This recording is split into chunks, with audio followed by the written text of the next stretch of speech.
Hello everyone, welcome to Ken studies. आज है 8 सितंबर। Start करते हैं आज के MCQ क्वेश्चंस। आज का फर्स्ट क्वेश्चन है, which among the following hosted the green hydrogen pilots in India conference in New Delhi. आपसे पूछा जा रहा है, नई दिल्ली में भारत में ग्रीन हाइड्रोजन पायलट सम्मेलन की मेजबानी किसने की है। आपके ऑप्शंस हैं NTPC limited, SAIL, ministry of power and renewable energy या फिर नेशनल ग्रीन ट्रिब्यूनल। और इस क्वेश्चन में आपका करेक्ट ऑप्शन हो जाएगा ऑप्शन ए। इस कॉन्फ्रेंस को आयोजित किया है NTPC लिमिटेड ने। So a day long conference on green hydrogen pilots in India was held in New Delhi in the run-up to the G20 summit, and the conference showcased various green hydrogen pilots being implemented by both public and private sector companies in India. The conference was hosted by NTPC Limited and also presented pioneering innovative pilots and progress in green hydrogen technology. बढ़ते हैं next question की ओर। Which of the following countries is expected to join the G20 summit to make history by transforming it into the G21? आपसे पूछा जा रहा है, निम्नलिखित में से कौन सा देश G20 में शामिल होने जा रहा है जिससे यह संस्था G20 से परिवर्तित होकर G21 शिखर सम्मेलन के रूप में परिवर्तित होने वाली है। आपके ऑप्शंस हैं आर्मेनिया, स्लोवाकिया, ब्रिटेन या फिर अफ्रीकन यूनियन। और इस क्वेश्चन में आपका करेक्ट ऑप्शन हो जाएगा ऑप्शन डी। इसमें शामिल होने वाला देश है African union.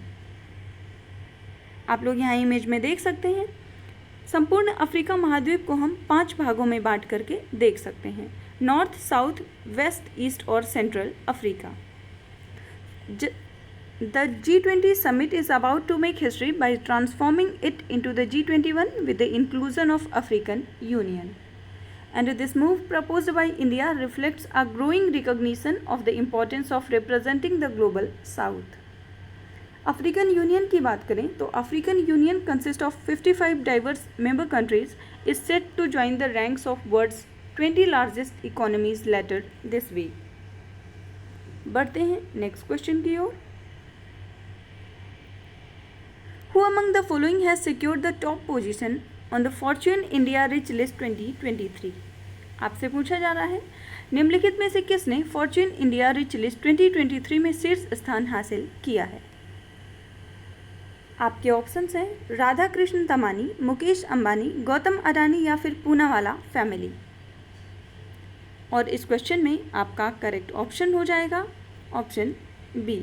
Fortune India rich list 2023 में टॉप पोजीशन पर रहे हैं Mukesh Ambani.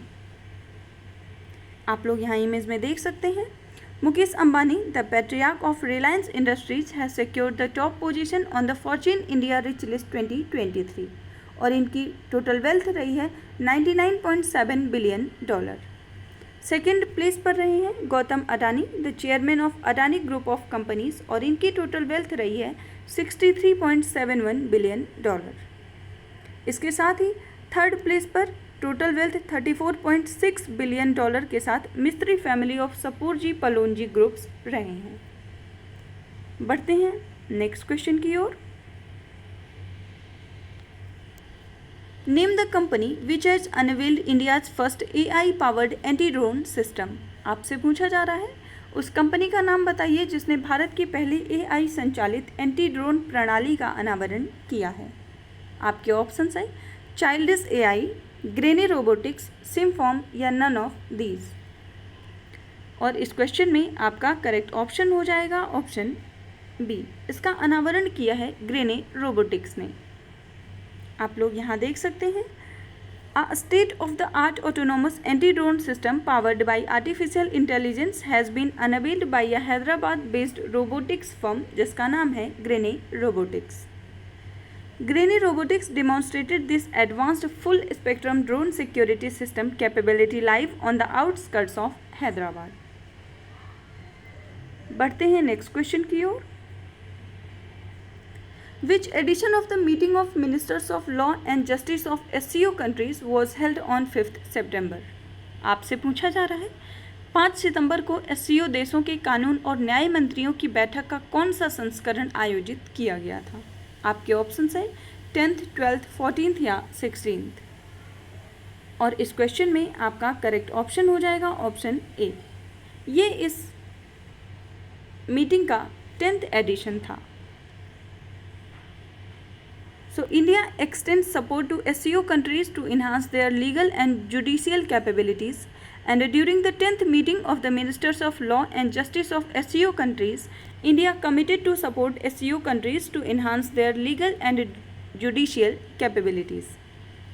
Minister of State for Law and Justice Arun Ram Meghwal said that India is committed to the SCO Charter and its principle of mutual trust. बढ़ते हैं next question की ओर। Which country और countries are the host of Asia cup 2023 tournament? आपसे पूछा जा रहा है एशिया कप 2023 टूर्नामेंट के मेजबान देश कौन कौन से हैं?